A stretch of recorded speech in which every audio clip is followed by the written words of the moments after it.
Dans un mois aura lieu le premier tour de l'élection présidentielle 2022.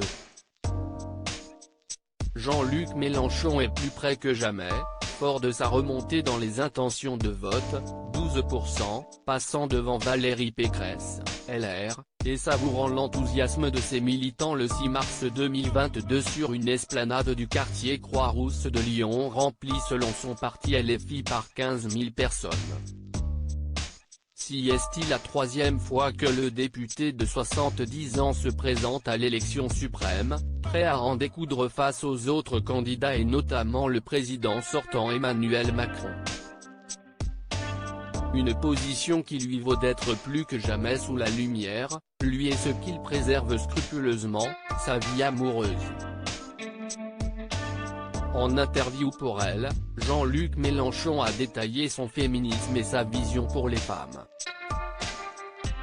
Vers la fin de l'interview, l'ancien professeur de français a réagi à une question sur son installation hypothétique à l'Élysée, à laquelle les autres candidats comme Éric Zemmour ont également dû répondre « Vous installerez-vous seul à l'Élysée ?»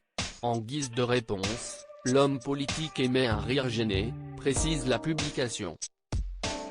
Puis, il fait une pirouette pour ne pas avoir à se dévoiler, le plus vraisemblable, si est-il que je viendrai avec mon cactus. Une plante nommée Amlito, comme le président du Mexique, AMLO, note de la rédaction, qui est un copain. Jean-Luc Mélenchon reste secret sur sa vie privée, notamment depuis que Mediapart a dévoilé en octobre 2018 que Sofia Chikirou, experte en communication, et lui entretiendraient une relation extra-professionnelle. Celui qui bloque toute spéculation sur ces relations, protégeant dans un premier temps sa fille unique Marilyn dont la mère est Bernadette Abriel, avait mis les choses au clair sur le plateau de Cyril Hanouna dans Balance ton post en février 2021, « Je suis célibataire. Je suis un homme qui a une activité publique et qui a une vie privée.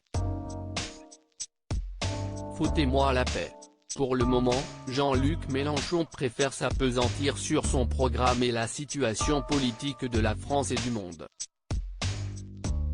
Depuis le début de la guerre initiée par la Russie, le candidat insoumis a consacré l'essentiel de ses prises de parole à préciser sa pensée sur l'Ukraine, conscient de devoir dissiper les vives critiques de certains concurrents de gauche comme Yannick Jadot et Anne Hidalgo qu'il accuse de complaisante vis-à-vis de Vladimir Poutine ces dernières années. Lors de son meeting en plein air du week-end, le tribun n'y est pas allé par quatre chemins et a clamé d'entrée « Stop à la guerre, stop à l'invasion de l'Ukraine, à bas l'armée qui envahit l'Ukraine. Solidarité avec les Ukrainiens, que ce soit l'armée régulière ou ceux qui montent sur les chars pour ralentir leur avancée. »